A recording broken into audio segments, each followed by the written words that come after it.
देवी मैया में साइड के photo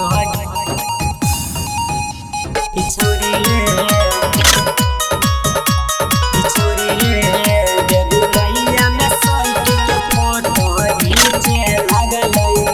recording by RR music.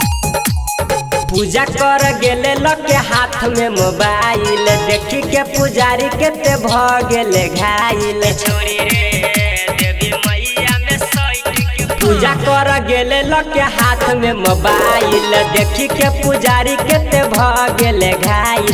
सब देखी एकरा पीछे लागिए गेले ना ई छौरी रे देवी मैया में साइड के फोटो घीचे लागल ना।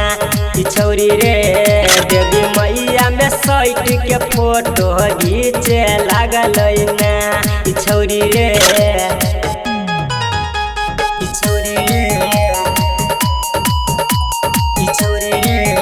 देवी मैया में साइड के फोटो घीचे लागल ना।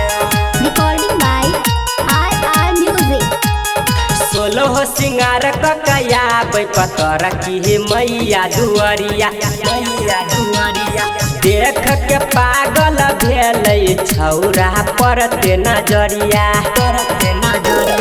सोलह सिंगार ककया पतर की मैया दुआरिया देख के पागल भेल छौरा परते नजरिया।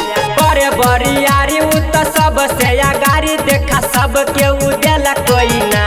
ई छौरी रे देवी मैया में साइड के फोटो घीचे लागल ना। ई छौरी रे देवी मैया में साइड के फोटो घीचे लागल ना। ई छौरी रे देवी मैया में साइड के फोटो घीचे लागल ना। Recording by RR music. नवी में नवा दिन दीप जरा के करई छै आरती।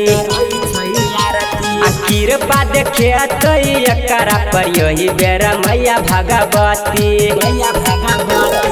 नवी में नवा दिन दीप जरा के करई छै आरती। कृपा देखे एकरा पर यही बेर मैया भगवती। राइटर राजा चमनजी ठाकुर सब देखल कोई ना।